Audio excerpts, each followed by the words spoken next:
years of the 19th century, that human affairs were being watched from the timeless worlds of space. No one could have dreamed we were being scrutinized as someone with a microscope studies creatures that swarm and multiply in a drop of water. Few men even considered the possibility of life on other planets. And yet, across the gulf of space, minds immeasurably superior to ours regarded this Earth with envious eyes. And slowly and surely, they drew their plans against us.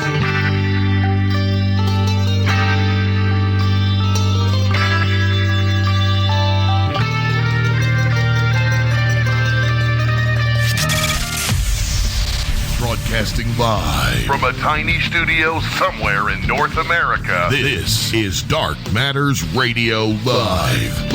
And now I give you your host, the silverback of ufology. Here's Don Ecker. And ladies and gentlemen, it is a pleasure to be back here this week, and all of you folks tuning in.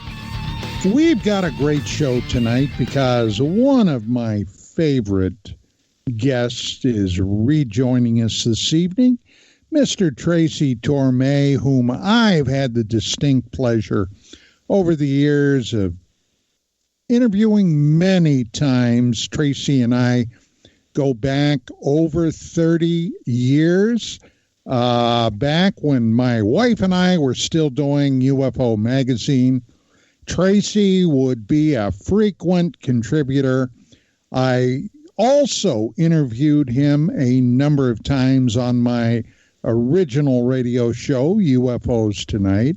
And Tracy, welcome back, my friend. It's really great that you can join us this evening. Well, thank you, Don. It's always great to be with you, but I can't believe it's really been 30 years. I thought I was only 29. So how does that work? Yeah, I hear you. Do you remember those early shows on my original program, UFOs Tonight? I sure do. I remember that very clearly. And, we've been friends for a long time. And you're a wonderful wife, too. Absolutely. Yeah. Excuse me. And back in those days, the one thing that you and I basically were talking quite a bit about, because you were very deeply involved, was the Travis Walton case. Involved to the point where, my Lord, you made a movie about it called Fire in the Sky. Yeah. Travis remains a very good friend. In fact, my wife and I just invited him and his wife to come stay with us here in California for a while for a visit, and he's a really wonderful guy, and it was kind of an honor to tell his story, because he was really treated pretty badly when he had his incident, and I was happy to see him kind of come out of the shadows and share his story with the world, you know? Oh, I totally agree. And, you know, just what you just said, he was treated badly. Mm-hmm. A memory, Tracy, just flashed in my mind, involving none other than the former arch skeptic and all-around skunk at the garden party, Philip J. Klass. I know who you're talking about, yeah. And Phil Klass held, among the skeptics, an esteemed position for many years. I'm not sure why, because much like in politics today, some of the outrageous, outlandish things that are happening where, for example, the Democrats blame the Republicans for is actually something that the Democrats have been doing all along. Now, I'm not going to get specific right now, but with Klass, I'll never forget. And I had appeared on Larry King Live 5 or 6 different times. To be honest, I really don't remember how many times anymore. Several of my appearances I remember distinctly. Like my very first one was not with Larry King at all, but Patrick J. Buchanan, who ran, actually, he ran trying to get the Republican nomination for president back in 1992.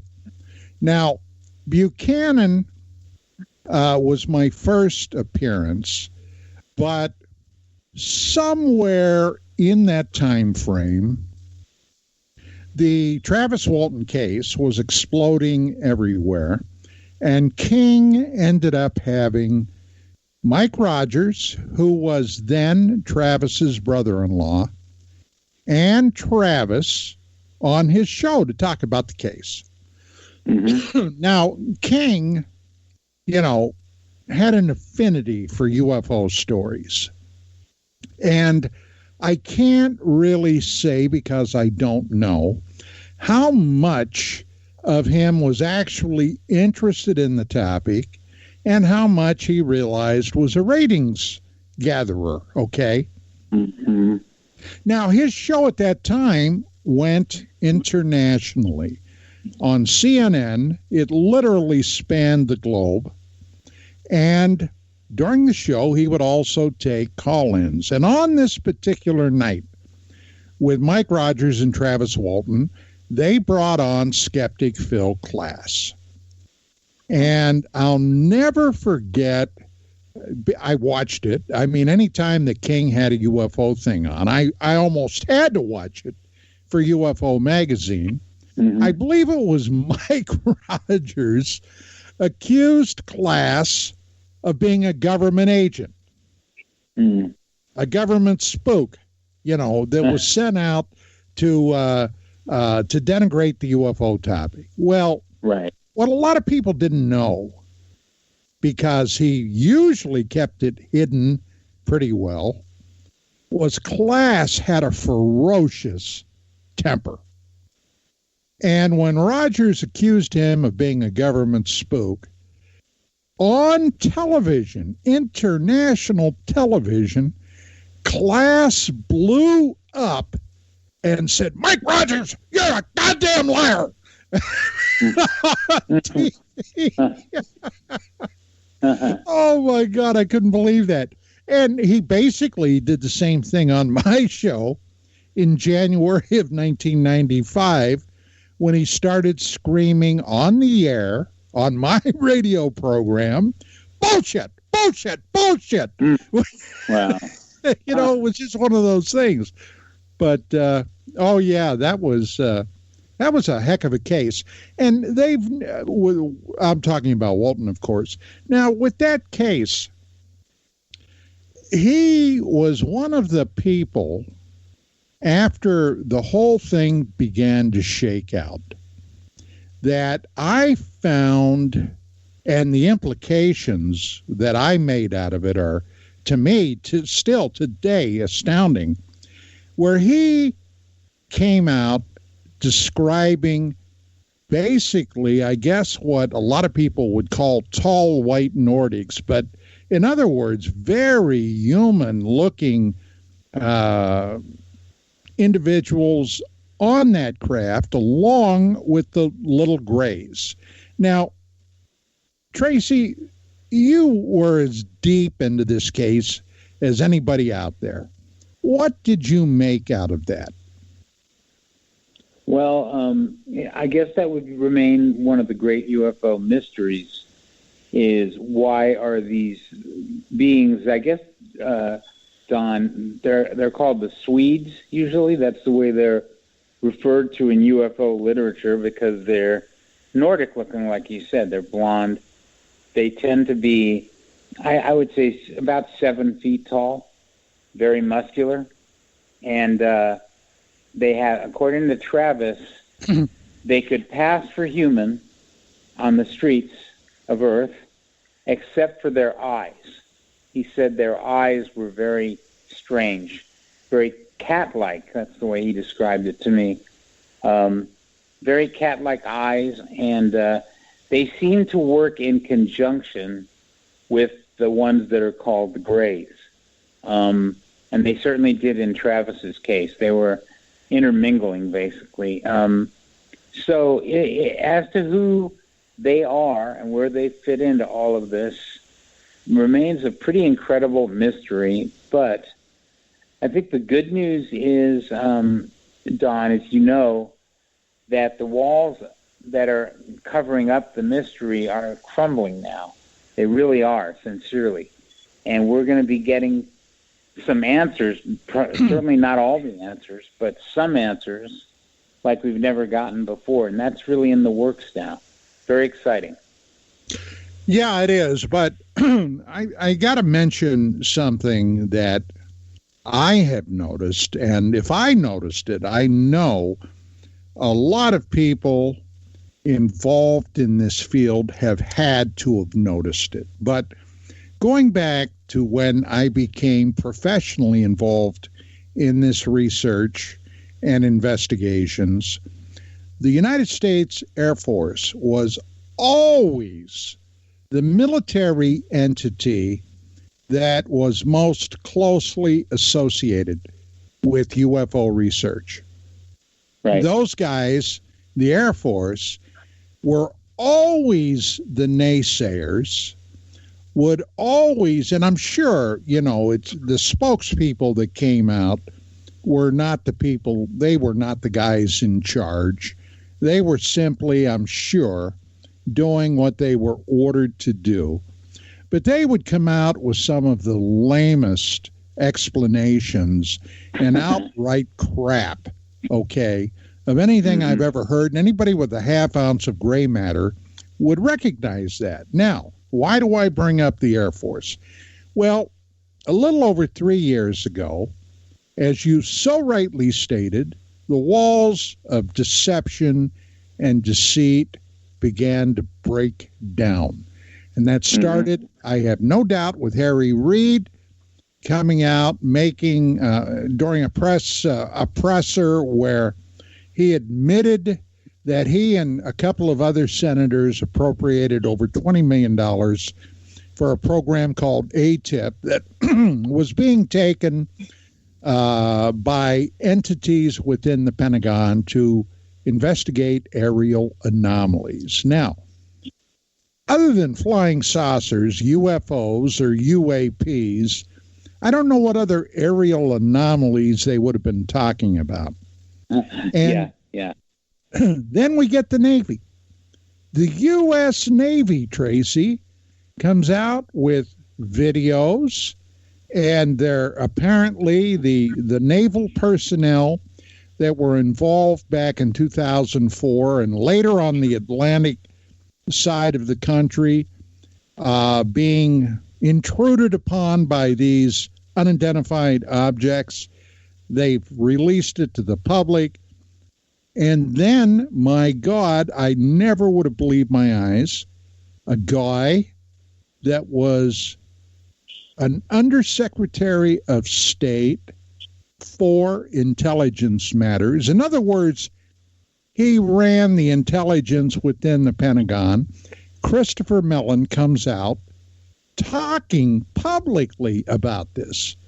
Now, the first time I saw that and I realized who Mellon was, I couldn't believe my eyes. Do you know what I'm saying, Tracy? Somebody from absolutely. that rarefied an atmosphere is suddenly absolutely. I've gotten to know Chris Mellon a bit recently, and I think he's exactly what he seems to be. He's someone who, when he was inside the Defense Department, knew about UFO incidents and knew that they were real, and that no matter what the naysayers have said, they really were happening. And I think the guy is a patriot, and he's teamed up with Lou Elizondo, who I'm sure we'll talk about too. And together, they just said that this stuff needs to be revealed to the public for many reasons, Don. One is simply they were tired of all the lying and the obfuscations and stuff. It was as simple as that. But also, these guys are truly patriots, and they were concerned about the national security issues involving these things. I mean, here are objects that we know have incredible technology that seems to go way beyond what we have, and they come and go over the United States, including around a lot of our really sensitive, military areas. They come and go as they please, and there's really nothing we can do about it. And when we send jets up to take a look at them, fighter jets, the best that we have, they play cat and mouse games, and they stay out of sight and out of reach, and they just come and go with total impunity. So Mellon and Elizondo, have teamed up to be the whistleblowers, basically, inside the government that I know Alan Hynek had always dreamed of. They finally appeared, and these guys are the real deal. I can tell you that. Well, talking about these cat and mouse games that these bogeys, play with our aircraft, under certain circumstances, that could be regarded as an act of war. Now, we don't know. Well, that's not exactly right. Over the years, there have been other very unusual incidents. But let's say in the last 15, 20 years, I'm not aware of any circumstance where an outright act of hostility was committed against our assets, our aircraft, or on our military bases. There have been some sketchy reports that have flowed back over the last 15 years or so that emanated from places like Afghanistan and Iraq. I do not know how accurate some of these reports were, but it's got to be nerve-wracking. And if I were a senior officer at the Pentagon, Tracy, I got to say, I would want to know exactly what in the heck these entities were up to. What was their long-range plan, their purpose, their provenance? Where in the hell did they come from? And what the hell do they want? And this has been a question that has been going on for at least 75 or 80 years, and more than likely thousands of years going back into the past. But this has got to be, these answers have got to come out about exactly what are these things and what in the heck do they want? Well, it's a double-edged sword when you get into the idea of whether they are a threat to us. Because on the one hand, technologically, if they wanted to be a threat to us and they wanted to do nefarious things, we'd be pretty helpless, I believe. I'm sorry to say. But on the other hand, you could also make the argument that if they wanted to do anything like that, they certainly could have, and they haven't. So therefore... Well, that we know of. That we know of. There have been a few scattered cases. There was a case of an Italian helicopter that supposedly got too close to an unknown object, and it got hit with a beam, and it exploded in the air, I believe. And so there have been a few cases like that where it makes you wonder. And they were supposedly turned off the nuclear missiles right in their silo a few times. I believe it was in Montana during some invasions of SAC bases. That was very alarming, that they had the ability to do that.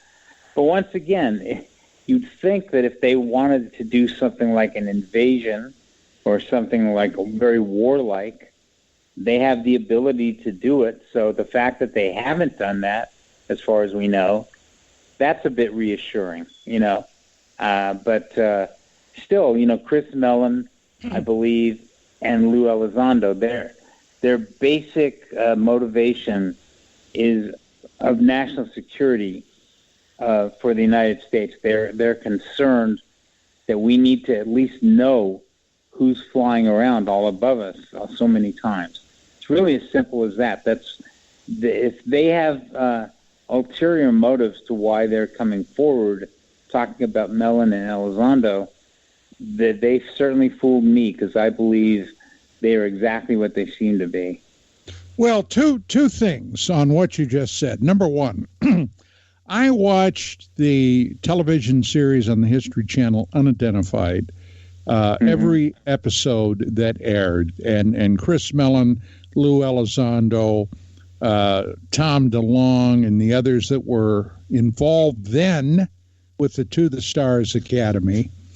This was their show, and every episode there was an underlying thread of potential threat. They basically pounded that drum every episode. Now, they didn't come out.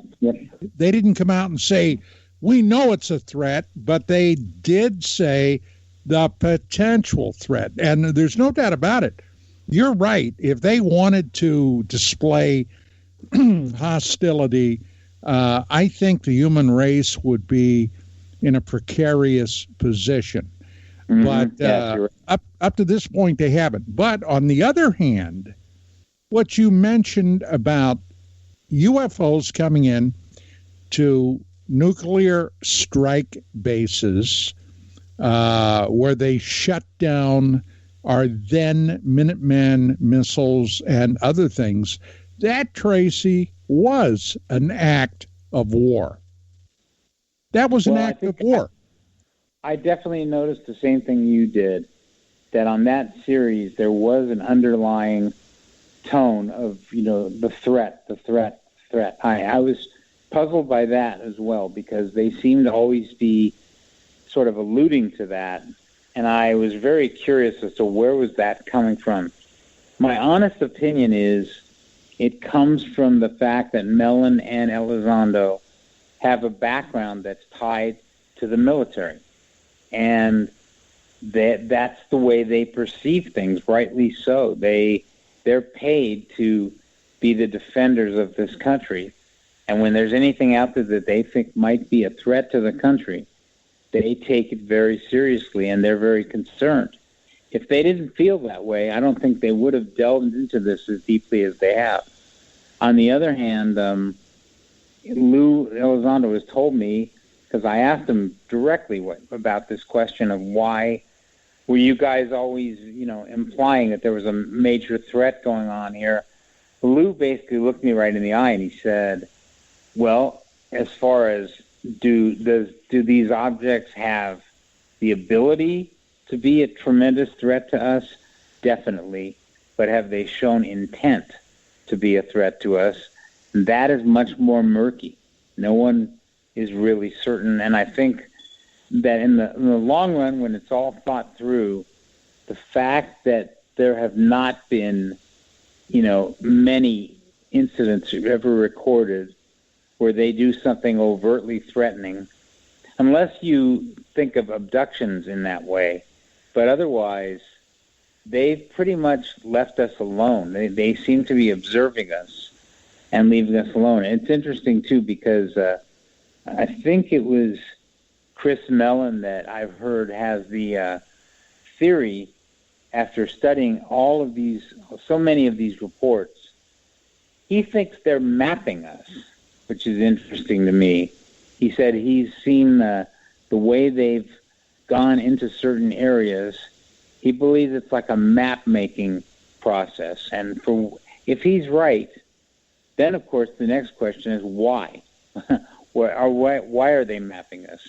And again, you could, if you tend to see things in a dark way, that could be ominous too. But the truth is, Don, as you know as well as me, no one knows. No one really knows.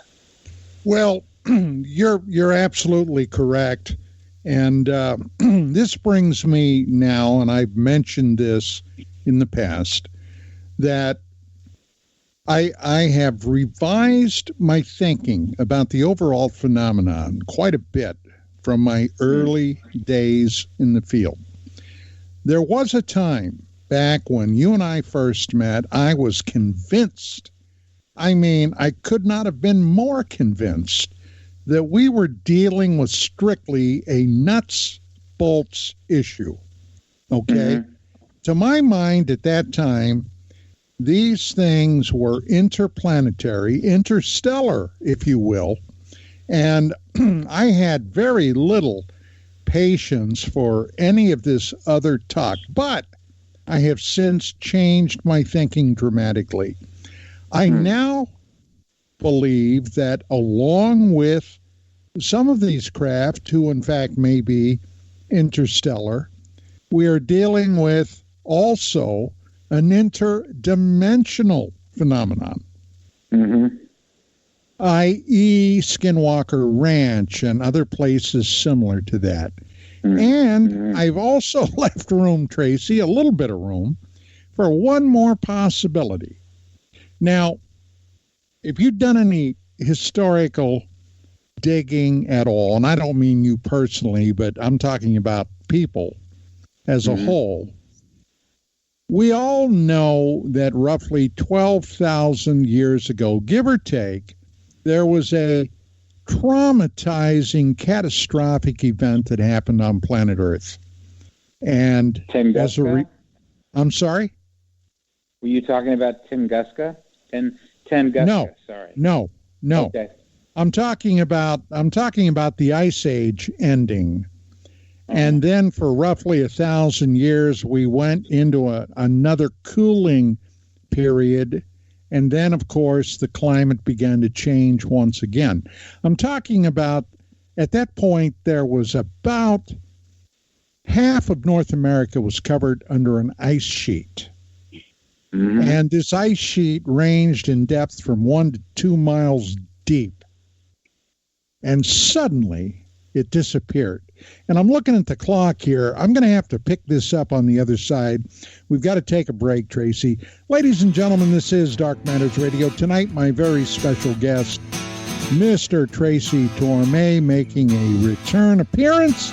And we've got a lot more coming up. Stick around because we'll be back after these words.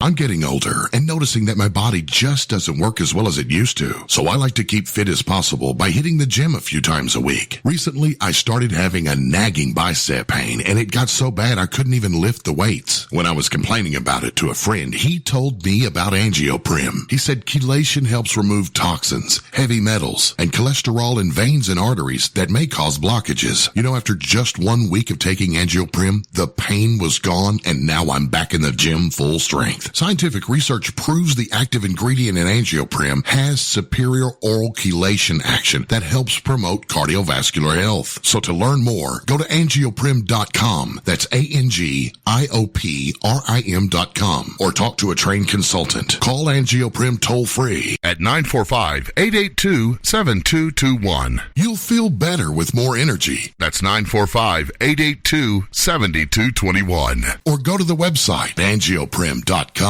Folks, this is very important information. What's to be said about CBD?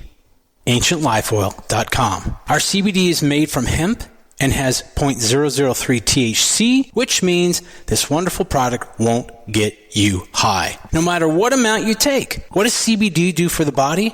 My hands are tied, but you can Google CBD benefits and be astounded. When you're finished reading, you'll want to log on to AncientLifeOil.com. That's AncientLifeOil.com and purchase. Life is good when you feel good. People are tired of pain. People are asking for non-GMO organic products to help them with, you fill in the blank. Legal in 49 states, and again, our CBD is made from hemp. Ancient Life Oil is about helping people one by one by one. If you wonder how good the product is, the CEO takes it every day without miss. AncientLifeOil.com. That's AncientLifeOil.com. Have a great day. Permanent industrial glue impossible to remove?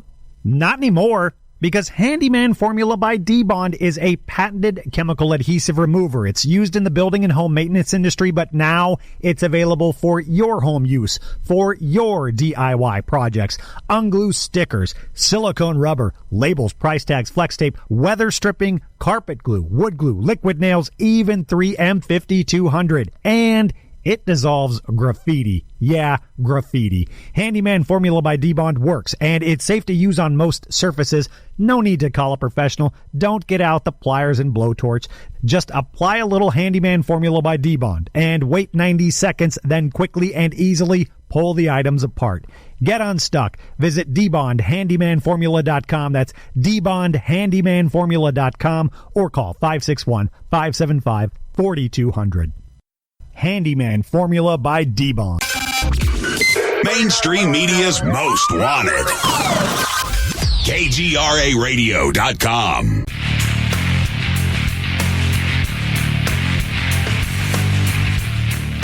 And we are back, ladies and gentlemen, with my guest, Mr. Tracy Torme. And right before we had to go to break, Tracy, I was talking about something that was today still considered a mystery, but geologically speaking, in the blink of an eye, all of that ice covering North America began to disappear. The ocean levels rose, in some cases much more than 100 feet. That meant that a hell of a lot of land got swallowed up by the oceans. And where did people usually basically build their settlements or towns or whatever? Close to water. So God only knows how many human beings may have perished in whatever it was that happened.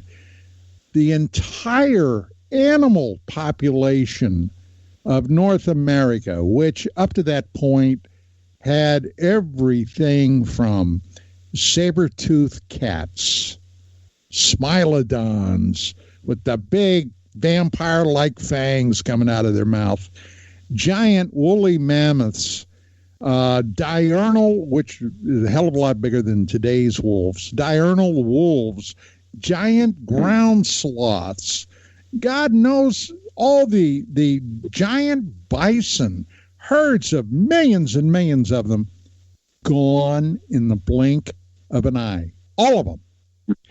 And, you know, archaeologists and historians, especially the mainstream variety, tried to explain all of that by human perdition. In other words, human hunters wiped out these herds, which is absolute malarkey.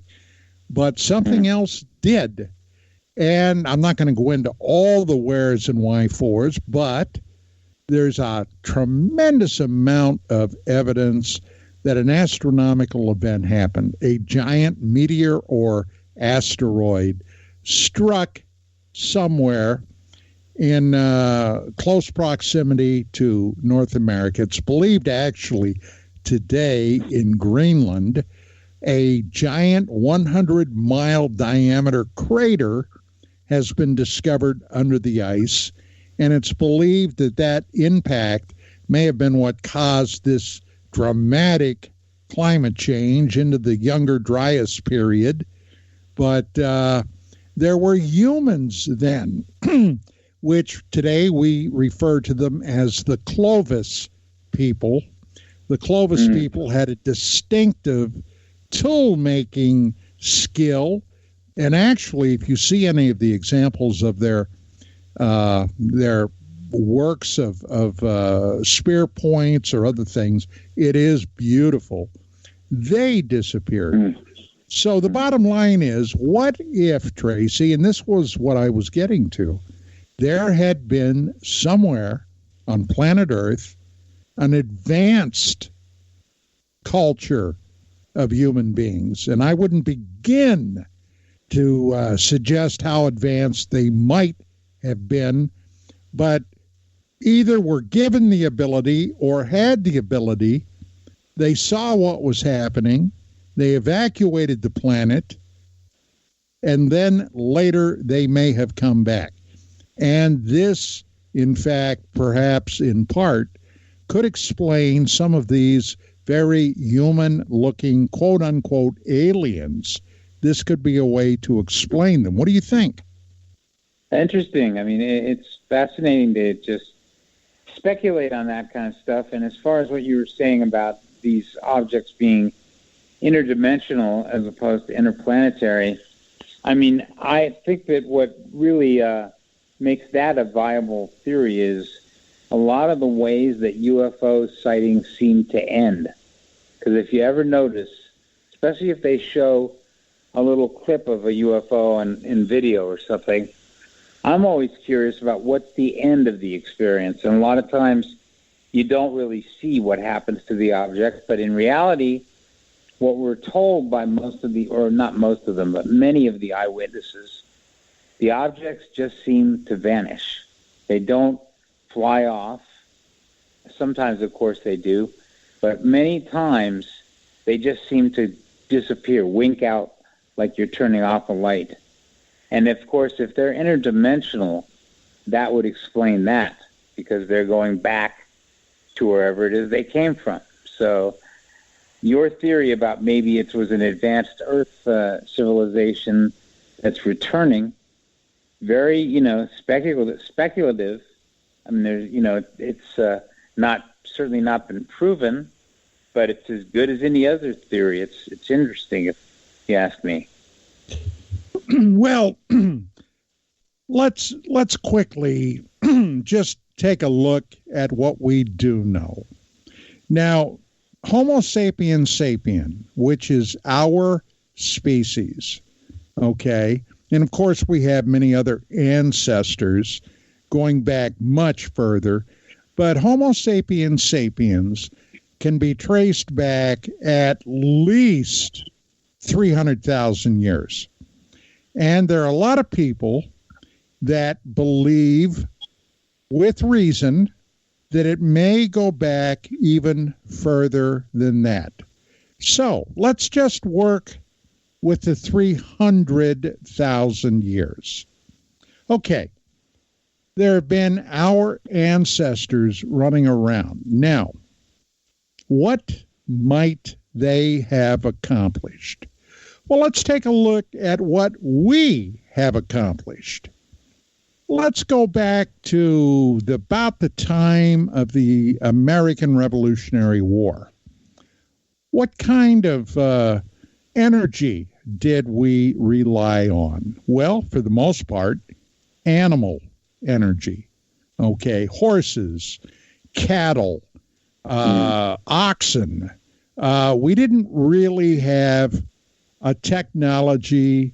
Now, don't get me wrong, there were a lot of people that were tinkering with a lot of things, but it wasn't until the turn of that century, which was the 18th century, into the 19th century, the early 1800s, when the Industrial Revolution kicked off. Now, think about this. We went literally from basically no technology per se to electricity and many other forms of power. Gasoline engines were being experimented upon. Power coming from, of course, steam power. I mentioned electricity. And in 1903, which is just a couple of years over 100 years or 1 century, humankind first flew. And then 45 years after that, 46 years, humankind broke the sound barrier, traveled faster than 700 miles per hour. And then, not much past 20 years after Chuck Yeager broke the sound barrier, my God, we were landing on the moon. Now, Tracy, look at that span of time. It was Not even an eye blink. Now, what might our ancestors have done 200,000 years ago or 150,000 years ago? Were they less intelligent than us? No, not even. But we don't know. From our perspective, the expanse of time is just too great, and there's very little evidence that would support that, except every once in a while, an oopart pops out. You know what I'm talking about, right? Are you talking about something found from the past that doesn't seem to fit exactly in the time period? Right. Exactly. Mm-hmm. Out of place objects, things that pop out. For example, a gold chain being discovered in a vein of coal in Oklahoma, a silver pot popping out of a piece of coal that fell on the floor, broke open, those kind of things. And we just simply don't know what the heck may have gone on before. But we're foolish if we don't keep at least a mind open enough to examine some of those mysteries. I had never heard about that crater in Greenland that you described. That's really fascinating to me. I'd love to read up on that. Maybe that's why Trump was talking about making Greenland another American state at one point. Remember that? Yeah, I do. Maybe he knew something. But that's really interesting. And when those things seem to happen where something pops up that's way out of its time period, it makes, for all kinds of wild speculation, but it's so interesting to imagine what's at the root of it. It's a real mystery. So it's very interesting. In the last half dozen years or so, of course, I've always known the stories about it, but the so-called lost land of Atlantis have seemingly taken a hold on me because I've done quite a bit of digging into where, when, and how these stories have moved forward. Of course, the whole thing began about 2,500 years ago or so with Plato, when he wrote his two papers where he was, laying out the groundwork for what an ideal society might be. And he mentioned the land of Atlantis, which he claimed then had disappeared 9,000 years before. Now, that would take it back to roughly around 11,000 BCE, before the Common Era. Do you know what he said his source was for learning about the existence of Atlantis? Yes, Solon, the lawgiver, who was somehow related to Plato, and he got that information from traveling to Egypt to one of the Egyptian deities' temples, where, according to Solon, this entire historical rendition was laid down in the walls in Egyptian hieroglyphics. Okay. Now, Solon was hundreds of years before Plato. He was, and I'm not positive about this, either his great or his great-great uncle or grandfather, allegedly, somewhere along there.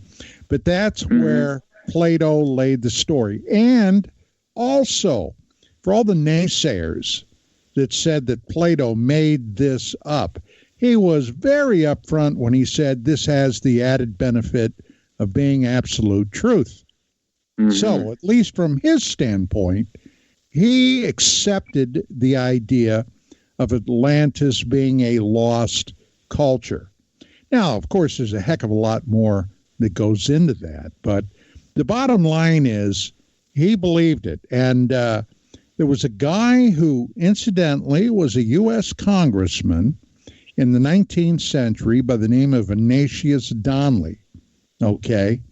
And he was taken by the mythos of the whole idea of Atlantis and did a lot of research and wrote a book or two about it, which at the time were wildly popular. Did you ever hear the Donovan song?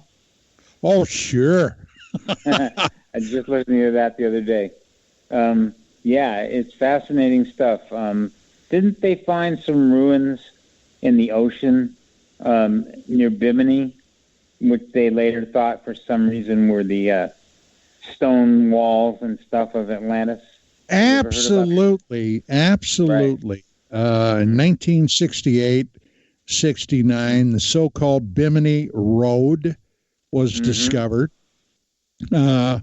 And let us not forget, off the coast of Cuba, in several thousand feet of water, there is an entire, what appears to be a city complex deep under the water, under the ocean, showing everything from what appears to be megalithic buildings and pyramids, Tracy.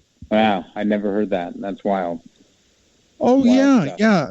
That's what I'm saying. Graham Hancock, who wrote Fingerprints of the Gods, where he goes into some of this, a British former reporter and now a prolific writer.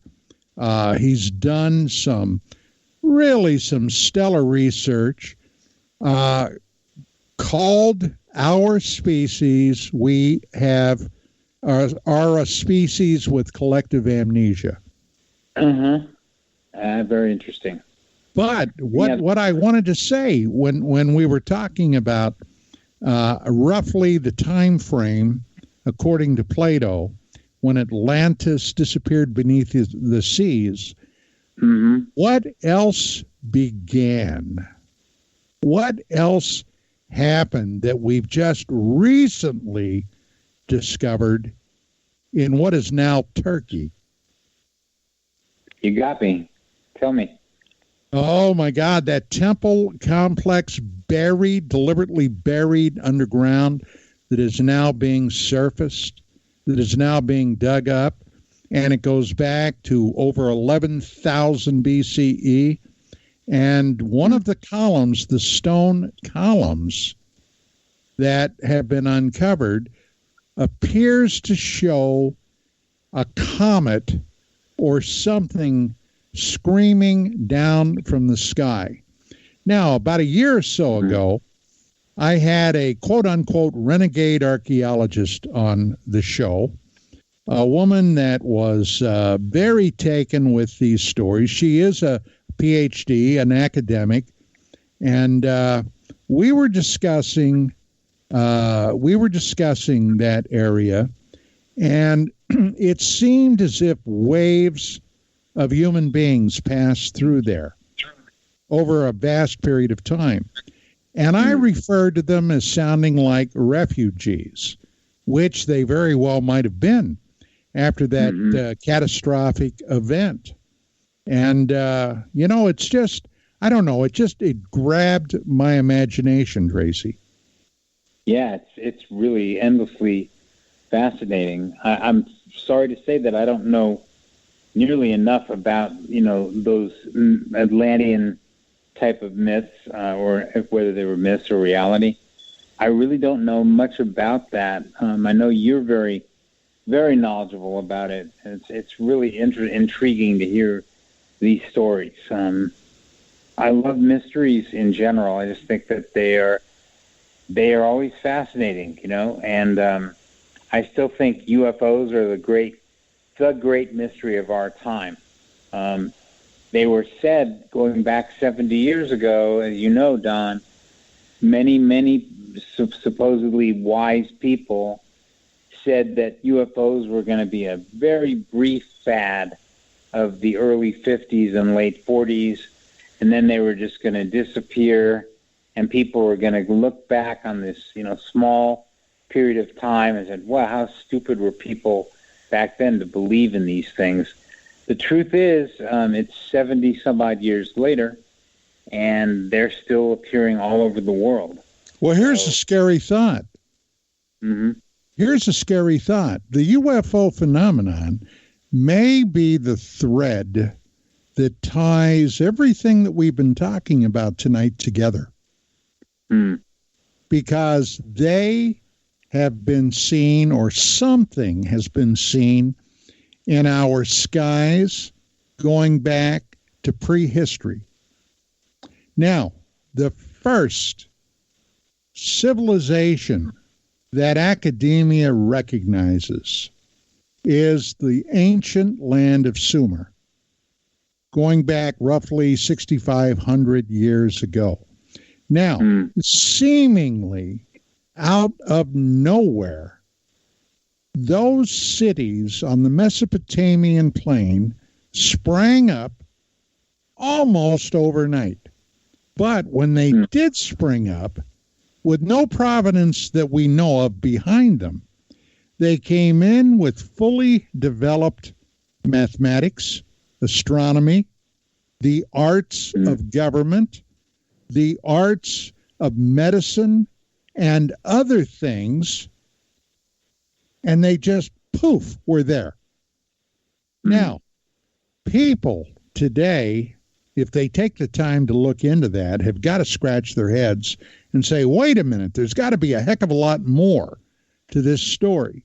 Well, Tracy, I suspect, and this is merely a suspicion, that those early Sumerians, because of the land of Sumer, those early Sumerians may have been those refugees that emigrated out of areas that were destroyed by that apparently earth-wide catastrophic event. They came from other civilizations and apparently may have tried to recreate what they had lost. Fascinating. Isn't there a theory, Don, again, you would know a lot more about this than me, that there have been many cataclysms in the earth or on the earth? Oh my God, yes. Yeah, over the years, and that various advanced civilizations have been basically wiped out or at least regressed tremendously, so that if we look back in our past, there are tremendous civilizations that have come and gone that we are not even really that aware of. Is that well, not only civilizations, but this is the freaky, scary part. And when I say freaky and scary, I'm not exaggerating. There are at least two areas, one in Mesopotamia and one in India. Okay, and India has a vast, far-reaching mythos about their early civilizations when the gods were literally residing down here on Earth, and they got into warfare with other gods. There are two areas, at least, that appear to have been impacted by nuclear weapons. Wow, that's amazing. Nuclear weapons. Now, I'm not talking about recently, okay? Perhaps tens of thousands of years. But be it as it may, we may not be the first to come up with nuclear weapons. Oh, boy. That's interesting. I know you've got a good friend, was it Dr. Brandenburg? John Brandenburg, yes. Yeah, who believes that he's found traces of, is it argon? No, he didn't. It's not that he believed, he can prove it. John, on Mars. in his early years, worked at Lawrence Livermore nuclear weapons. Okay, and a byproduct of an element that can only come from the detonation of a hydrogen bomb. And just as a matter of fact, the other day, I just had a chat with John about 2 or 3 days ago, and he's writing a paper on it right now. He discovered one other place where this substance can be found, and I'll tell you about that in a second. But it's called Xenon 129. Xenon, right. Xenon 129. And it's the byproduct of what appears to can only come from a hydrogen bomb. And now, and he can prove this also, he explained the whole thing to me the other day, a supernova. And it's basically the same process. And a meteorite has been discovered, that had nano diamonds embedded throughout it. And this was a meteorite that was left over from the creation of our solar system. They know, or according to John, they know that this thing had never been part of a planet or a planetoid or anything else. It was basically simply leftover debris from when our solar system began 5 billion years ago. And they took this meteorite, they cut it open, they dug those nano diamonds out, they ground them into dust, they analyzed it, they subjected it to some tremendous heat, and guess what they discovered? Xenon 129. Well, gee, fellas, where could this have come from? A supernova. So, our solar system was the result of a supernova. Think about that. Yeah. Mind-boggling. That's some wild stuff. Mm-hmm. Well, guess what, Tracy? We are, buddy, at the top of the hour. We got to take that top of the hour break. Ladies and gentlemen, my longtime pal, good buddy, Mr. Tracy Torme is our guest tonight. And we got another whole hour coming up of God knows what when we get back. In the meantime, stick around because we got more coming.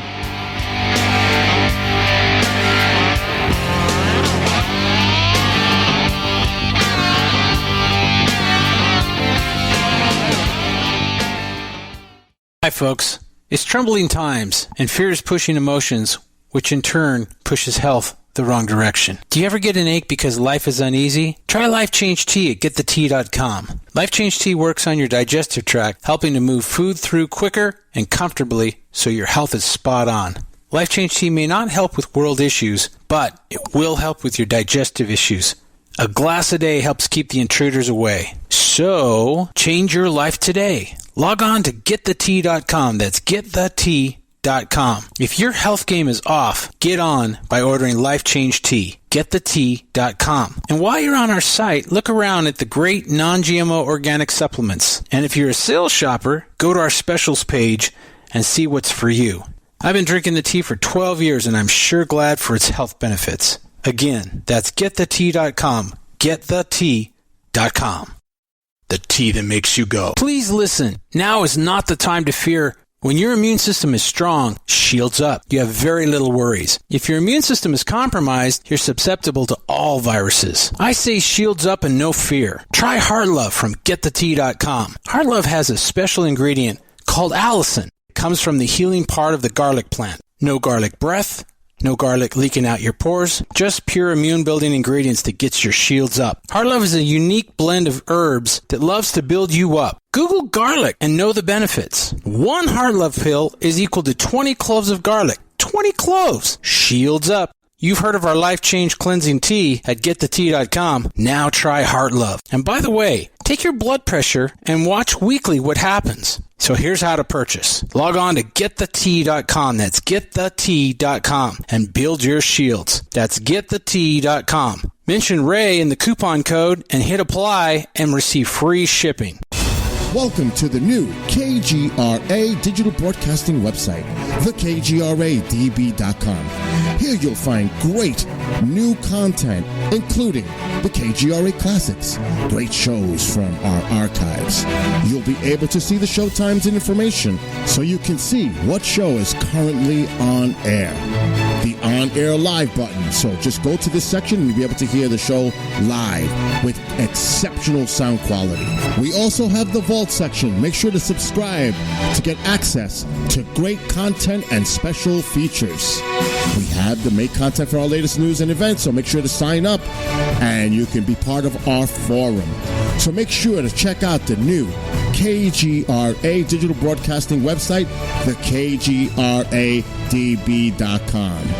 We look forward to seeing you there, and we hope that you enjoy the new website.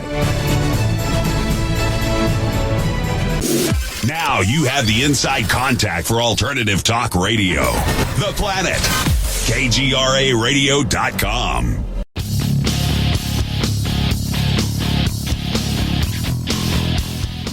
And welcome back to hour number 2 of Dark Matters Radio. And of course, I would be remiss if I didn't say that Dark Matters Radio and yours truly are brought to you courtesy of KGRA Radio, your contact point to the paranormal and other areas even darker and dustier. And of course, my guest tonight, Mr. Tracy Torme. And as always, when we're on break, okay, we usually have a very lively conversation about God only knows what. And we were just, Tracy and I and producer Bill, were just talking about something that I think bears a little more exposure and perhaps kicking it around a little bit about, well, among other things, disclosure. And those that are against, vehemently, I might add, disclosure. And I've covered this before in the past with guest Nick Redfern, because he talked about it in one of his books. And my God, that guy is a machine when it comes to putting new books out. But a group allegedly within the Pentagon, known collectively as the Collins Elite, and these people, by all reports that I've come across, are absolutely adamant that the phenomenon, UFOs/ETs, are demonic. Tracy, what do you think about that? Well, you know what? I was really taken by that on the show you alluded to with Lou Elizondo, his History Channel miniseries, Unidentified. They did a segment where they talked about a group in the Pentagon that believed that UFOs were demonic, and they were using that belief to justify staying away from the subject and keeping it, locked up in a dark corner. And when I heard that, I couldn't believe my ears. I thought, what? People in the Pentagon that think UFOs are demonic? It sounded a little bit, fundamentalist religious to me for the Pentagon. And so I asked Lou about it, and he confirmed it, that it's true. There is a faction there that believes that, and apparently they're very adamant about it, and they're obviously very freaked out by the whole phenomenon. I think it's evil in its origins. And, for me, that's still a bit hard to believe. It sounds sort of medieval, but apparently it's totally true. Well, now, let me get a little weird here, okay, as I've been known to do upon occasion, and get a little off into the weeds. Usually I think everybody would acknowledge I'm pretty hard-nosed, straight ahead. I don't get too woo-woo, if you know what I mean, Tracy? I know exactly what you mean. But, and this is one of those tales that come out that actually, as far as the crow flies, it's not that long ago. There were 3 guys once upon a time that were pals, buddies, back in the 30s. and the 40s. Their names were Aleister Crowley, Jack Parsons, and the guy that actually started Scientology, L. Ron Hubbard. And they were all buddies. Huh. They took turns sparking each other's female companions and even wives. They got involved in some dicey things, including what appeared to be the practicing of occult practices. And Jack Parsons, one of those three guys, is the guy, and he was at the time. Say again? He founded JPL. Didn't he found JPL, basically? He did. He did. He was a rocket expert until some of his weirder shenanigans came to light, like practicing what was seen as black magic practices. He ended up making fireworks. Now, wait a minute, there's more. Aleister Crowley allegedly manifested an entity that he called LAM, L-A-M-M. And I've seen drawings of LAM, this alleged entity that Crowley manifested through occult practices. In other words, opening a doorway. He's alleged to have opened a doorway from the nether regions. Now, how much truth is in all that? I have no idea. But there were some other shenanigans going on, including L. Ron Hubbard grabbing Parsons. I don't remember if it was his wife or his special girlfriend, but they took off in a boat. And Parsons is alleged to have conducted some type of occult practice that created a storm that drove Hubbard and his craft, his boat, back to shore with Parsons' girlfriend. But then something happened. And even to this day, it's in dispute as to what that something was. But Jack Parsons, like I said, had been creating fireworks and other things. There was a mysterious explosion in his basement where he was present that basically blew him into pieces. And some of the people more attuned to occult practices suggested that he screwed up somehow, and the occult came back and bit him. Now, take that for what it's worth. Is that definitely how Jack Parsons died? Yep. Oh, really? I never heard that. And you know where it happened? Pasadena. Yeah, I know he hung out in that area. I knew that. Wow, that's amazing. Amazing. My wife says, just drop a quarter in me, Tracy, and I'm good for an hour or so. Oh man, that's an interesting story. I had never heard how he had died, but that's fascinating. I know. By the way, like you said, you got off into the weeds, and I don't want to go too far into the weeds, but I had a period of about 2 or 3, 4 months where I had a close friend that owned a Ouija board. It was actually called an Olympia ESP board. It was very similar to a Ouija board, maybe a little bit more elaborate with pictures of constellations and stuff around the sides of it. But we experimented with it. There was a group of about a dozen of us. And we used to go to his house and hang out for the weekend. And sooner or later, he would drag the Ouija board out. And we experimented with it for about a month, I would say, to be honest. And we got some pretty spectacular results from it. It actually went to the point where after about a month, I felt that we had gone too far, that we were what's the right word? We were attracting some dark entities or dark energy, whatever you want to call it. And it was doing a lot of crazy stuff. And I actually came away from it, realizing that this Ouija board thing, they're really not toys.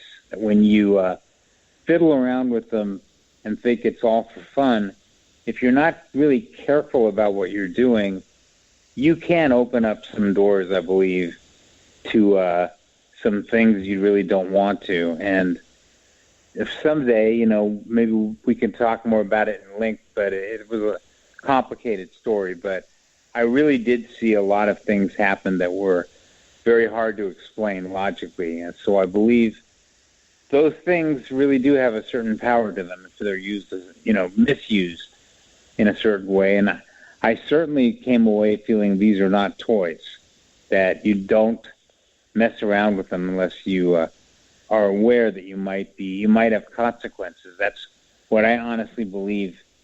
I refuse to have one even in the same house with me. Yeah, I don't blame you. I think that's wise. They bring some, if misused, they can definitely bring some severe negative energy. One quick story from that event, there was one of the girls that was a regular at these sessions. She was the girlfriend of the guy that owned the house we were in. She had lost her father a few years previous. None of us really knew about that. And an entity started appearing on the Ouija board, speaking to her, taking the guise of her dead father. And it drove her to severely to tears.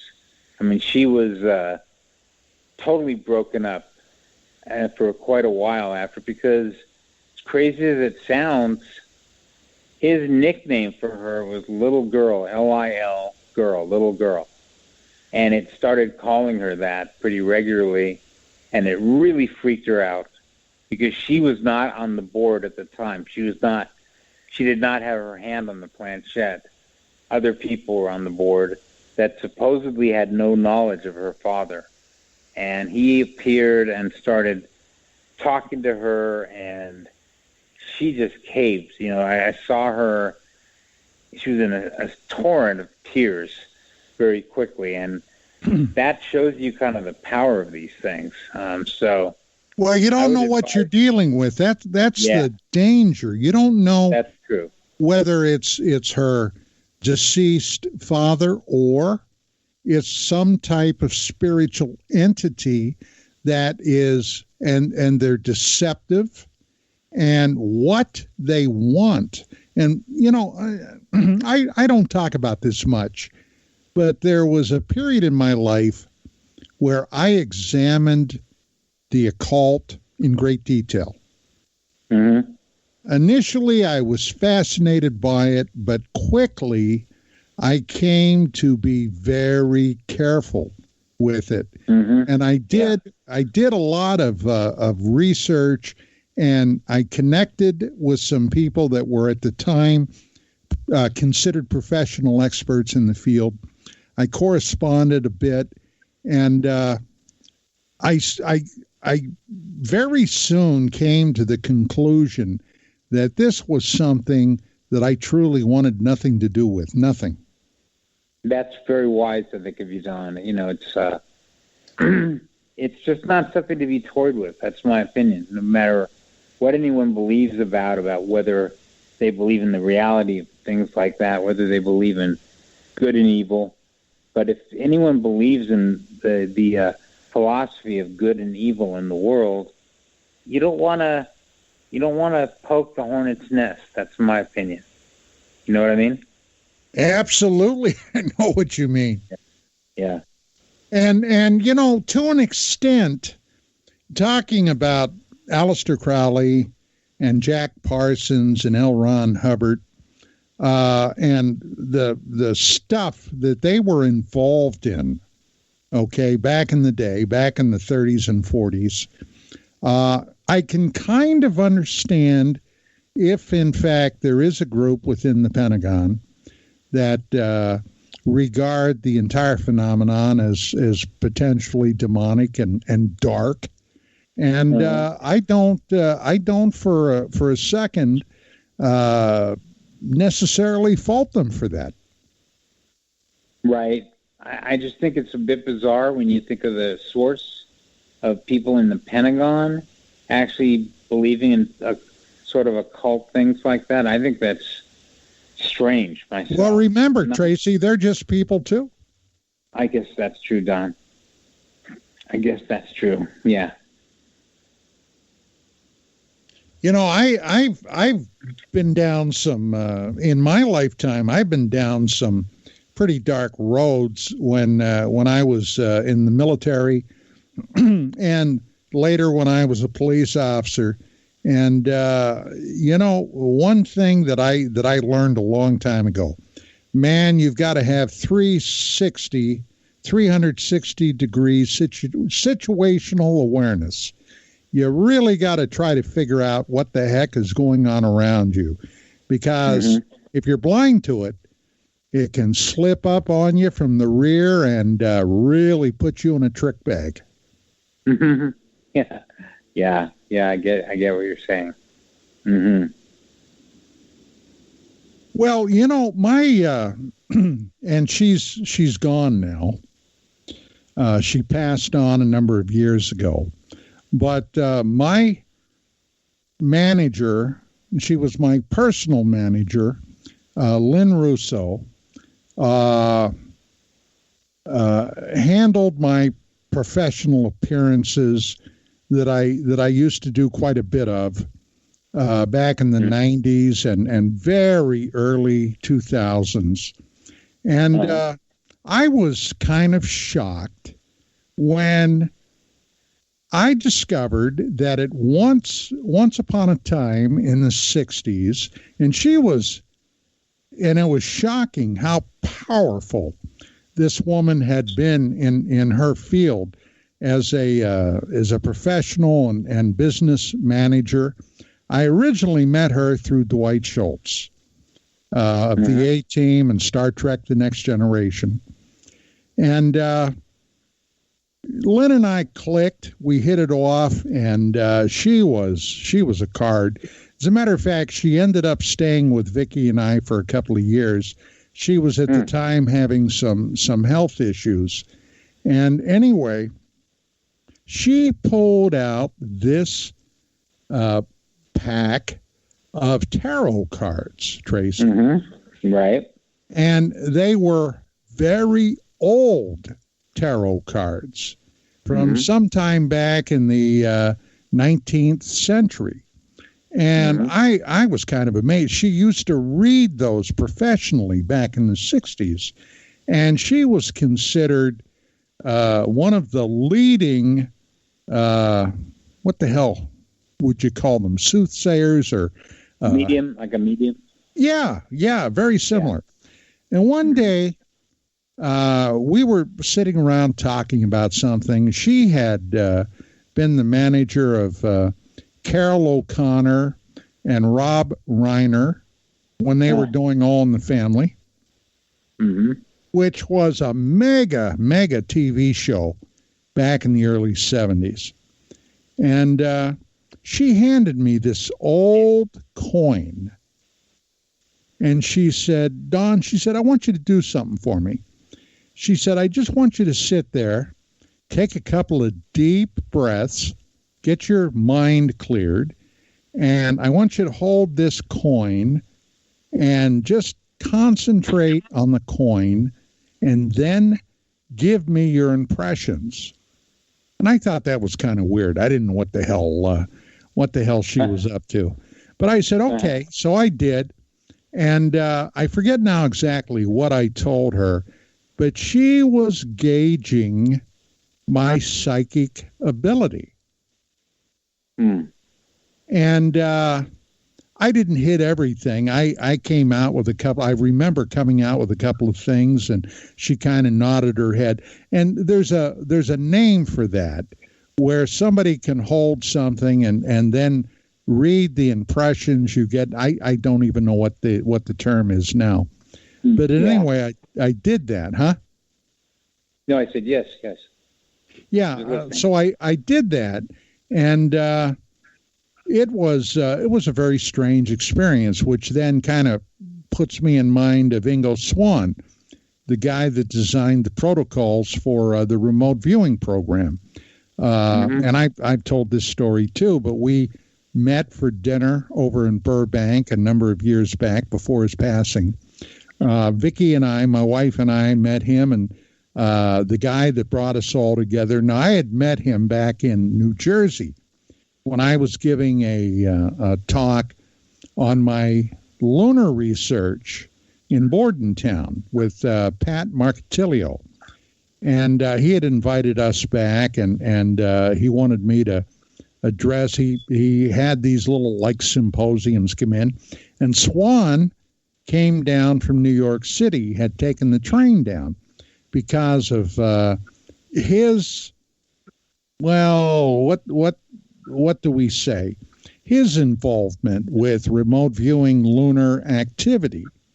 And anyway, so we had this dinner, about 4.5, 5 hours. It was, boy, I wish I could have recorded that. My God, the stuff we talked about. But I had jokingly said to Ingo, I said, well, Ingo, if it took psychic ability to get out of my chair and leave the restaurant, I couldn't stand up. And he kind of looked at me really funny, and he said, yeah, okay. So...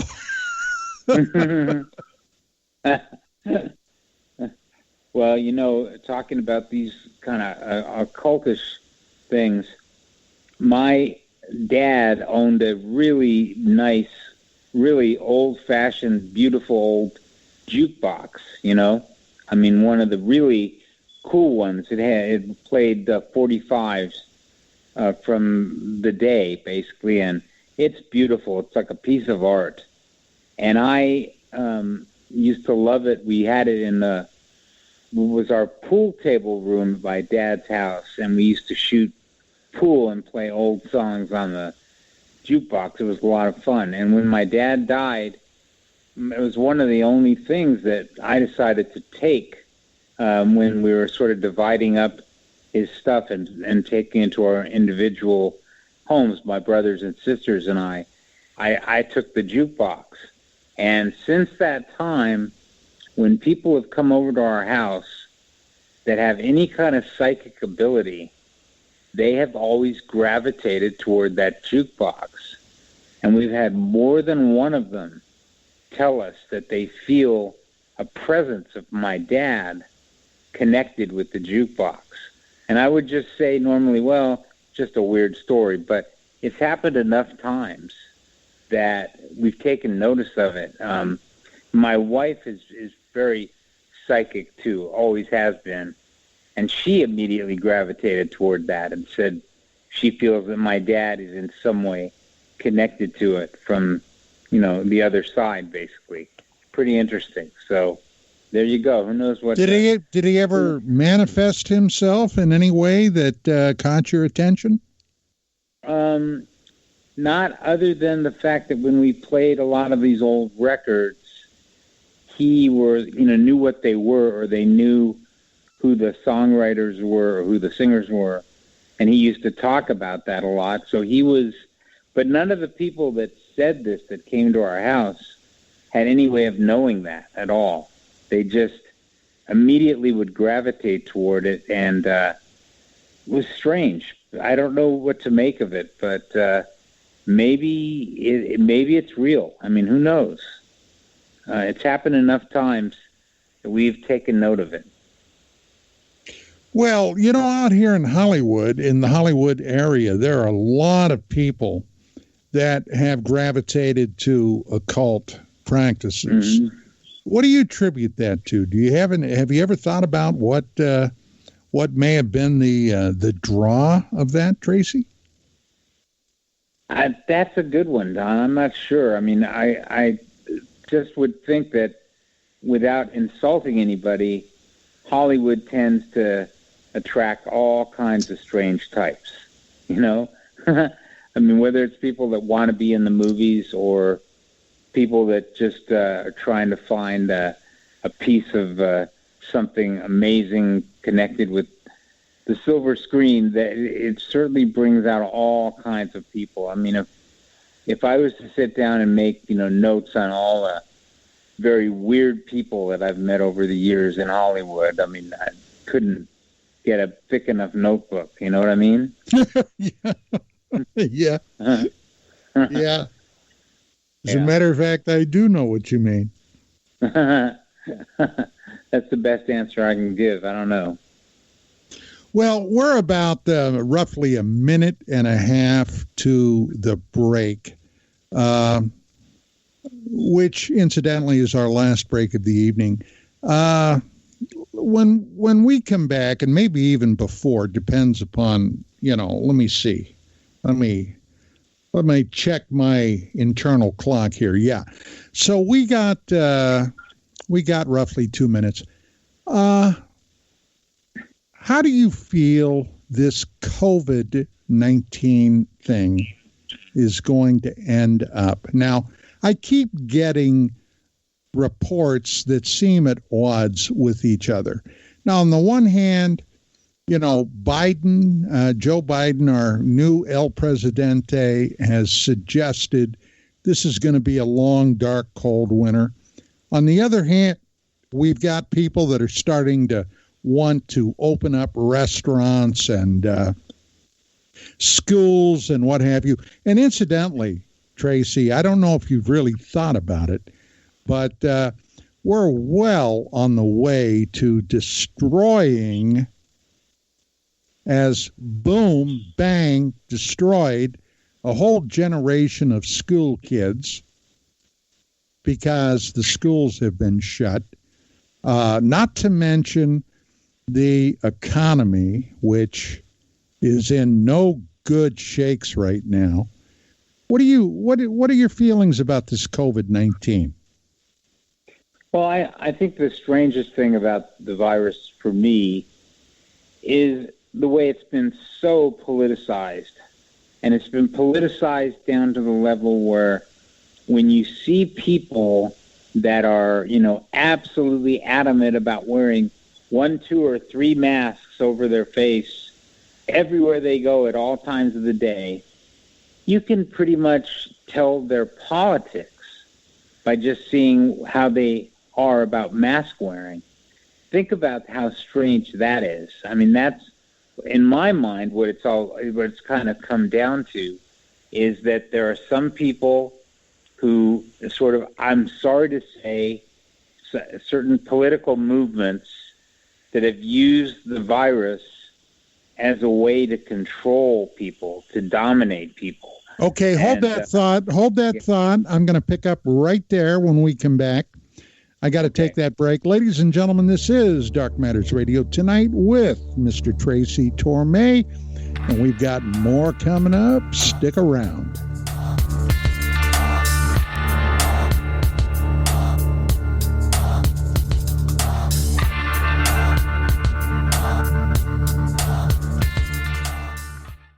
A birthday without her mom, an anniversary without her husband, her wedding day without her dad. These are the days when military families feel it most of all. The loss of their soldier, their sailor, their airman, their Marine, their Coast Guardsman. Families never forget their loved ones lost to war or illness or suicide. Families never forget, and neither do we. We are TAPS, the Tragedy Assistance Program for Survivors. We provide resources, support, and comfort to heal the hearts and meet the needs of grieving military families, all at no cost to them. Your generosity can make an enormous difference in the lives of the families of our fallen military heroes. Our military families need to know they are not alone and they are not forgotten. Show them your support at TAPS.org. When you're in the house for longer periods of time, you can see them flying or running across the floor. Ooh, yuck. They're unhealthy, gross, and disgusting. Bugs. I loathe bugs.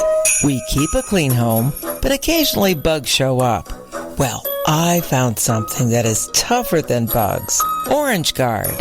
On contact, it kills hidden bugs, including ants, roaches, and fleas. Plus, Orange Guard is a residual repellent. All of the ingredients of Orange Guard are on the FDA generally recognized as safe list. Orange Guard may be used around food, humans, and pets. It comes with a 30-day money-back guarantee. Orange Guard. Available at orangeguard.com, Whole Foods, and Ace Hardware. Is that who I think it is? Yep, sure is. Did you hear he ditched the man cave and brought back the study? That's so sexy. I love it when a man is educated and informed. He is so dreamy, always reading books and investigating history. Where do you think he works out? The library.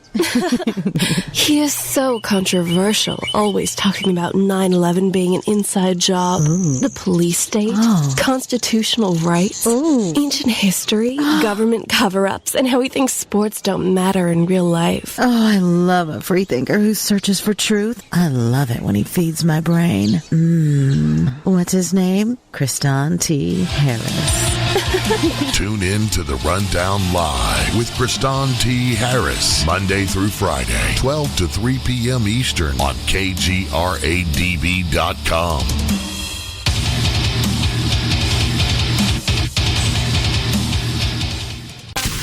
You listen to us, and we listen to you. And so does the CIA. KGRARadio.com.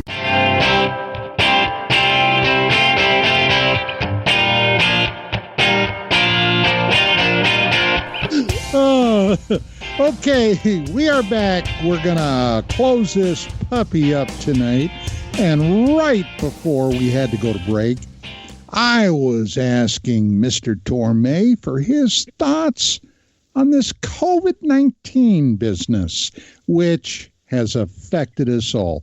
Tracy, I was sorry for having to break it off there, but why don't you pick up there, pal?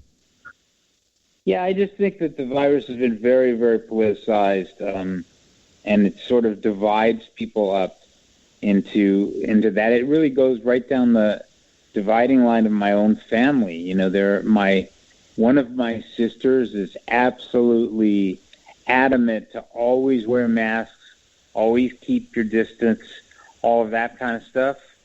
And then on the other side of the spectrum, there's someone like me. And I'm not going to say that I'm not taking it at all seriously, but I certainly don't feel that I'm obsessed about it. And people seem to fall into one or the other, which kind of is how the whole country is right now. There's sort of a dividing line in the country politically. I think both sides are completely polarized against the other side. And to be really honest, I don't know that it's going to get better before it gets worse.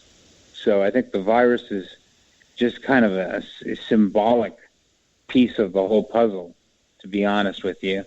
But also one last thing, Don, is pandemics just really are very freaky to me, because I did the movie I Am Legend, which is really all about, a terrible pandemic that sweeps through the country. And in the book that it's based on, it's a vampire pandemic where people that get infected are basically, they become vampires, which sounds, a little nutty. But if you read the book, it's very realistically done. And when we did the movie, for various reasons, the studio wouldn't really allow us to do a vampire movie. So we changed it into another kind of pandemic other than vampires. And I had to research pandemics very closely for a couple of weeks with experts. And I learned more about pandemics than I ever really want to know. Because when you look back in the past, anyone that knows anything about, for instance, smallpox is absolutely horrifying. And Ebola is another one that's just totally horrifying. Way, way, way worse than COVID. So, we should knock on wood that these kind of things are not going to continue to plague mankind, because it seems like about every 80 or 100 years, there's a new pandemic that really, really takes its toll. And these experts that I worked with taught me that many of them believe it's just nature's way of culling the herd. That's the term they used, that it's a way of thinning out population. And it's freaky stuff. It really is, Don. Well, yeah, except, and I'm going to sound politically incorrect right now, and you know what? I frankly don't give a shit, my dear. But the fact of the matter is, this whole schmear could have been, in large part, could have been cut off at the pass if the communist Chinese, where this virus came from, would have been upfront and straight about it from the get-go. Now, I have been waging an internal war within myself. I'll wake up some mornings and I am convinced that the Chi-Coms, the Chinese communists, deliberately released this. And then other mornings I'll wake up and I'm not sure. But I will say this. They're lying bastards. They were lying from the get-go about this. And you know what really irritates me, Tracy? I hear nobody that's talking about this COVID. And, my wife watches, like local news all the time. I never hear anybody mention that this is a result of the Chinese communist system. This virus getting out, them locking down inside of China, but allowing passengers, thousands and thousands that were infected, to travel all over the damn planet. I'm sorry, Dan, I didn't mean to cut you off, but I think I heard on the news today that Biden has done a proclamation where no one is now allowed to call it the Chinese virus. It's been banned. You're not allowed to say that. Really? That's what I heard of this. Yep, really? Yep. I was under the impression because, I was only a history major in college, and I read the Constitution of the United States in fine detail, and I remember something called the First Amendment. But then I also remember there was something called the Second Amendment, the Fourth Amendment, and so forth. But Joe Biden doesn't think that anybody should call it the Chinese virus, huh? Well, isn't that interesting? Yeah. He's awfully chummy with the Chinese, isn't he? Well, gee, you'd think there was a monetary thing there in place, but what do I know? Oh, no.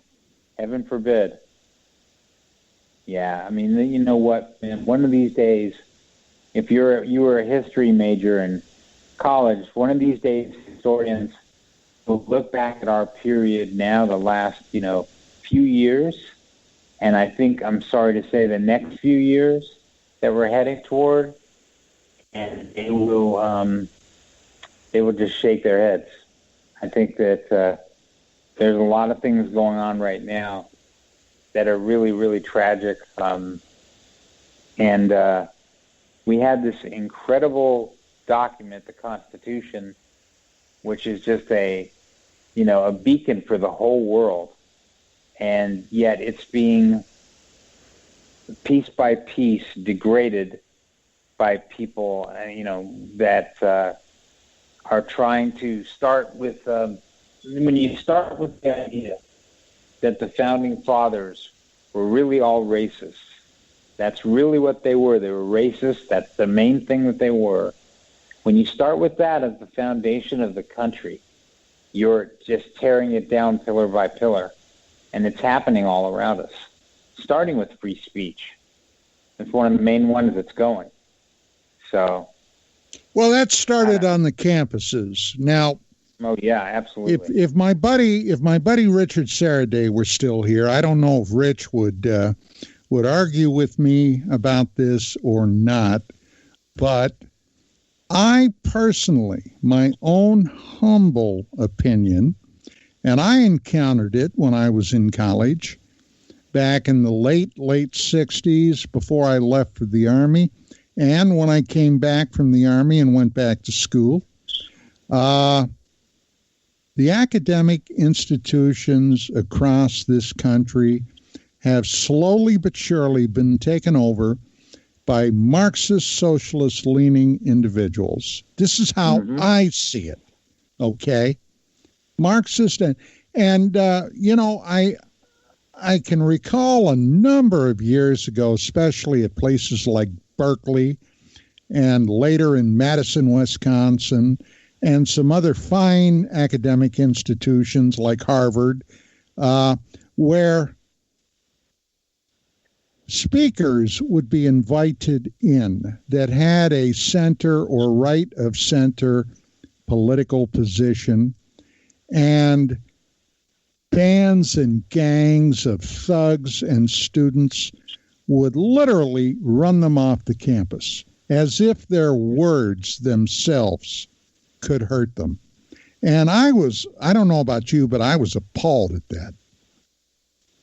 You're absolutely 1,000% right to think that it starts with the schools, because it's indoctrination, and it's been going on now for several decades. Why should we be really surprised that a young generation that's coming up now thinks that socialism is cool? You get all kinds of free stuff. Thinks that capitalism is evil.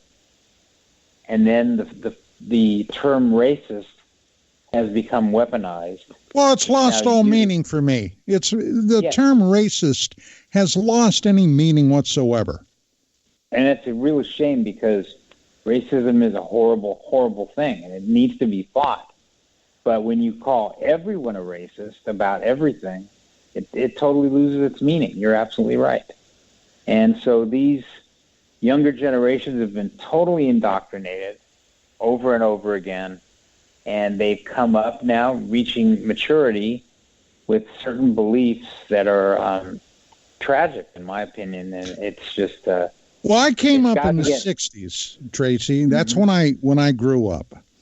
I came up in the 60s, and, the demonstrations against the war in Vietnam and all of that were raging across the United States. And I can remember a basic meme, although it was in words. It was not on the internet, because there was no internet then. But don't trust anybody over 30. Do you remember that? Of course. Anybody over 30, don't trust them. And, I could imagine that those kids, if they were suddenly, magically transported here, would take a look at what's happening here today. And my God, there'd be sit-ins everywhere. And then they'd probably be arrested for sedition. Well, you know what, Don? I mean, we're both football fans, right? And I used to be. Not anymore. I used to be. Mm-hmm. Just look at what happened to Drew Brees. And if you want to know what's going on these days, I mean, all he said was, I guess he was asked about the protests of Kaepernick. Can't speak. And he just said I think he said something like his grandfather was in the military and he'll never disrespect the flag. He'll always stand at attention of the national anthem. That's not the story. The story is he went on to an endless apology tour after he said that. He had to apologize over and over and over and bow down to pressure. And I went back and looked at what he saw, and I said, what's controversial about this? He respects his grandfather's service in the military, and he respects the flag and the national anthem. And now he's got to apologize for a year about that? It's insane. Everything's been turned upside down.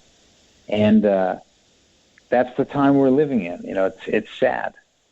Well, Tracy, it's funny you should mention that because, and I believe I've also mentioned this, but normally in the morning, I'm usually the first one up. And I come out to the kitchen, pour myself a cup of coffee, sit down, turn on my cell phone, and take a look at the headlines. And do I have any personal messages or anything like that? And Vicky then will come out, usually somewhere between 7 and 7:30, get a cup of coffee, sit down and chat. And I'll never forget, this was maybe 8 years ago. And this particular morning, I had turned on the radio and I was listening to some radio news, and I heard something that just struck me as totally egregious, just totally egregious. And when Vicky came out and sat down, I said, it's weird, sweetie, but think about this. And I told her whatever the news story was. I don't even recall now what the hell it was, but it was off the wall, Tracy. And I said, it's as if we're in an episode of The Twilight Zone. We went to bed last night in 21st century America, and we woke up this morning and we've done the words to this effect, an interdimensional transition. We are in a different damn dimension. And, I said that half tongue in cheek. But now, Tracy, I got to wonder, was I on to something? Yeah, it must be hard for you, John, with your service in the past, what you sacrificed in Vietnam and as a policeman. And now it's just got to be painful for someone like you to see some. Well, I'll tell you, there was nobody in this world that was a bigger football fan than I was, and the Pittsburgh Steelers were my team. But, I had too many buddies that ended up either dead or maimed or wounded. And when I see these overpaid, narcissistic, goddamn football players taking a knee and screaming about how shitty the United States is, and they're freaking millionaires, or many of them are, it pisses me off. It pisses me off. And I told Vic, I said, that's it. And she said, what? I said, I turned off football. I'm not watching it. And she said, yeah, but the Steelers are going to play this week. I said, I don't care. I don't care. And I haven't watched football since. Wow. I'm a bit too addicted. I can't turn away from football. But I understand what you're saying. The commissioner, I guess, of the NFL has been leading the charge of wokeism, and it's really sad to see. And I think the whole woke movement is really pathetic myself. And I say that as a guy that grew up in a totally Democratic family. The Democratic Party was threaded throughout my whole family, and there were just all kinds of connections. I never would have imagined in a million years that I would not have been a loyal Democrat in my older years, but I've got no choice. I mean, they really have gone down a path that I don't understand at all, and that I will resist for in every way that I can. So I think more people need to, that are being tarnished about being quote-unquote racist when there's nothing racist in their bones at all, that it's used as such a weapon that they cower to things like that because no one ever wants to be called a racist, and I'm glad to hear that because no one should be a racist. But when someone is accused of being one, they back off, no matter what the issue is. And that's why I think the dark side is actually winning right now in America. But, that's just my opinion. Well, the pendulum always swings the other way. Now, I'll tell you, and you know me, Tracy, you've known me a long time. You know that I very rarely ever pull a punch, okay? Mm-hmm. And I saw something the other day, and I quite honestly could not believe either my eyes or my ears. Alexandria Ocasio-Cortez. Okay. Oh, good God. Yeah. Now, I always refer to her as Marxist Barbie. Okay. Okay. I refer to Alexandria, okay, or who is it? Carlson. Tucker Carlson calls her Sandy. Right. But she's Marxist Barbie to me. And she came out claiming that on January the 6th, okay, when that disturbance, that whatever it was, riot, whatever at the Capitol, okay, that Ted Cruz tried to murder her. Right. I saw that. Okay. Now, here's a congressperson from New York claiming that a U.S. senator tried to murder her. Now, you know what? Buddy, that sounds like hate speech to me. But I haven't seen anybody call her out on that. Don't hold your breath. Yeah. Well, Marxist Barbie got another one out there, okay? Now, if the FBI shows up at my place tomorrow, I'll make sure I mention that next week. Well, the way the FBI seems to be going, they might show up at your door. Don't be surprised. Yeah, well, I've been down that path before. That's another thing that's been weaponized, the fact that intelligence agencies are often now used to go after political enemies.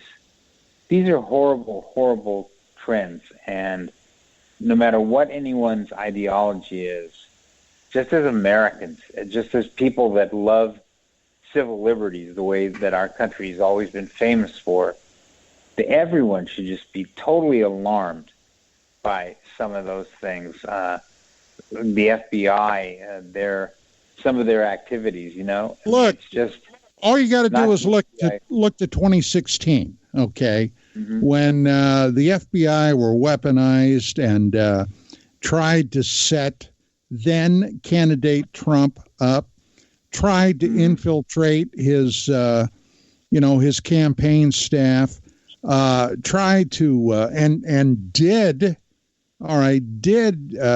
compromise some people that they later went after to prosecute. That is third world Venezuela type, tricksters. I mean, who would have believed that in the United States of America? And unfortunately today, so many are basically asleep at the wheel. They're not seeing it. Or if they are, they're not reacting to it. Maybe they're, I don't know, maybe they're intimidated. I'm sorry, Don. The other thing I was going to say was, when you make the analogy of the U.S. heading the way of Venezuela, it's a wonderful analogy because it's true. The problem with the analogy is there are many people these days that would say, yeah, we want to be Venezuela. It's not like they see Venezuela as a bad thing. They see it as a good thing. Well, where I live, Tracy, do you know how many times we have had our power cut off? Oh, I know. We've had it too. Same thing. 16 times. 16 times in 21st century America. I mean, my God, a little over 50 years ago, we landed on the freaking moon. Okay? And we can't keep the electric lights on here in sunny Southern California. It's astounding. Yeah. Of course it is. We've had the same thing. We've had to go out and buy a generator out of necessity because the lights keep going off. Well, unfortunately, my friend, and we're going to have you back soon, we ran out of time. Okay. So, Tracy, I want to thank you profusely for coming on. It's been a fantastic show. Thank you so much. The best to you and your lovely wife. And ladies and gentlemen, we'll be back next week. And if I get a visit by the secret police, I'll make sure I let you know. In the meantime, keep your eyes pointed up, your ear to the ground, and we'll see you next time. Good night.